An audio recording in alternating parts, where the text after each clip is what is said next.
කොහොමද? අද මම කෑමක් හදන්න යන්නේ. කෑමක් කියවට බීම සුප් එක. හරි ක්‍රමයට සුප් එකක් හදන්න යන්නේ. ඒකට අපිට ඕන වෙනවා මේ තියෙන්නේ මම භාගයට තඹගත්ත කඩල සුවඳල් හාල් පරිප්පු. ඊට පස්සේ දාන වෙජිටබල් ටික මම ඔයාලට පෙන්නන්නම්. වෙජිටබල් කැරට් මේ වෙලාවේ ගෙදර තිබි කැරට් උයි බොටු කොළයි විතරයි. ඊට අමතරව මම විතරක් දානවා. ඊට පස්සේ අමමිරිස් කාර දෙකක්, රතු ලුණු, සුදු ලුණු. ඊට පස්සේ ඒකට දාන කුළුබඩු ටික මම ඔයාලට පෙන්නන්නම්. මේ තියෙන්නේ මහදුරු, හේන්දුරු, ගම්මිරිස් කුඩු, උළුහාර, කරාඹු නැටි දෙකක්, ගම්මිරිස් ඇට, කොත්තමල්ලි ටිකක්. ඊට අමතරව මම ෆ්ලෝරා බටර් ටිකක් පාවිච්චි කරනවා. ඊට පස්සේ ලුණු ටිකක් රසායන ලුණු දාන්න පුළුවන්. අපි දැන් බලමු මම මේ සුප් එක හදන්නේ කොහොමද කියලා. හරිද? ඔයාලා මාව තාම subscribe කරලා නැත්නම් හිරු ඇන් ගයා YouTube channel එක subscribe කරන්න. දැන් අපි සුප් එක හදන්න යන්නේ. ඔන්න දැන් අපි හදන්නයි යන්නේ. හරිද? මුලින්ම බටර් ටිකක් අපි වාජනයට දාගන්නවා.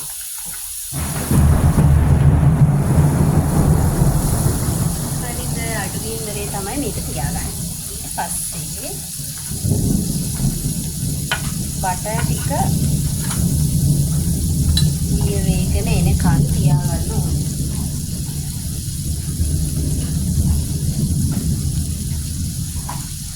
බටර් ටික රත් වේගන ඉතින් අපි ඒකට දානවා කරපිංචා, සුදු ලුණු,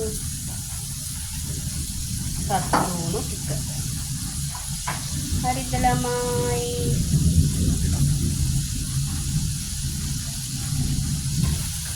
මේ ටික දාලා හොඳට මිශ්‍ර කරගන්නවා.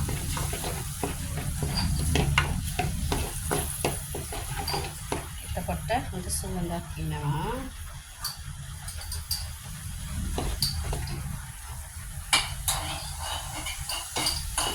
පස්සේ අපි අපේ තියෙන කුළුබඩු ටික එකතු කරගන්න. මහදුරු, සූදුරු, කොත්තමල්ලි, ගම්මිරිස්, කරාඹු නැටි. ඊට පස්සේ උළුහාර. ගම්මිරිස් කුඩු දාන්නේ නැහැ. දැන්මම අර ටික දාගන්න. දාලා හොඳට මික්ස් කරන්න. ඊට පස්සේ අපි අපේ කැරට් ටික එකතු කරනවා. කැරට් ටික එකතු කරලා බිත්තරයක් අපි මේකට දාන නිසා ඒ බිත්තරේ දාන්න ඕනේ එකට කඩලා. කැරට් ටික දානවා. අමමිරිස් ඒකම එකතු කරගන්න. අමමිරිස් ටිකත් එකතු කරගන්න. කරලා හොඳට මික්ස් කරන්න. මික්ස් කරන ගමන් ලුණු තේහෙන්දකුත් මේකට දාන්න ඕනේ ළමයි. දාලා අපේ අර බිත්තරේ මේකට එකතු කරන්න. එකතු කරලා හොඳට මික්ස් කරන්න. එහෙම විනාඩියක් දෙකක් මේක මික්ස් වෙන්න තියෙනවා.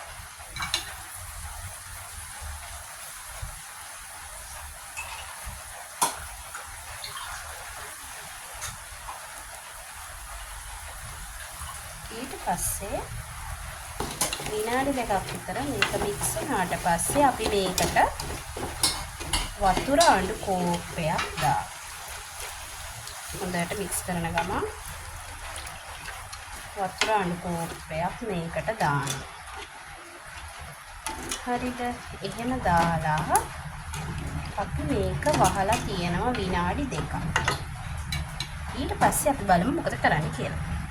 ඔන්න යාළුවනේ විනාඩි දෙකකට විතර පස්සේ මේකේ හරි. දැන් අපි මේක හොඳට මික්ස් කරන ගමන් මේකට එකතු කරනවා අපි අර බාගෙට තම්බගත්ත කඩලයි ආලුයි සුවඳල් හාලුයි පරිප්පුයි මික්සර් එක. ඊපස්සේ ඒක අපි හොඳට ආයෙ මික්ස් කරනවා. අන්තිමට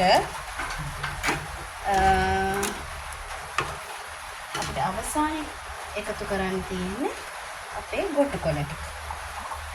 ඒක මම ගොඩාක් කුක් වෙන්න දෙන්නේ නැතුව තමයි දාන්නේ. මොකද නැත්තම් කොළවල තියෙන ගුණය නැති වෙන නිසා.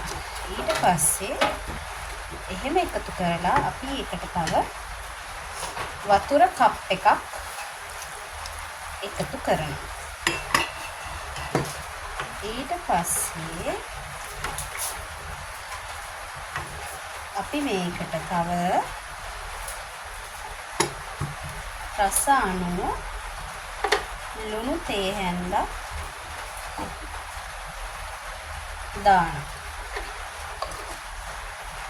දාලා මේක හොඳට මික්ස් කරලා ආයෙ විනාඩි 5ක් වහලා තියනවා. දැන් අපි මේක බ්ලෙන්ඩ් කරන්න යන්නේ. කප් එකට දාලා නිවෙන්න තියෙන්නේ. හායි මම දැන් මේක හදලා ඉවරයි. මේක හදලා අන්තිමට මම දෙහි චුට්ටකුත් එකතු කරා. අපි දැන් බින්න බලමු. wow so tasty. මේ වගේ වැස්ස දවසක ඔයාලත් මේ වගේ රස සුප් එකක් ගෙදර තියෙන ඉලවල වලින් හදලා බීලා බලන්න. මට කමෙන්ට් එකකුත් දාන්න. එහෙනම් bye bye.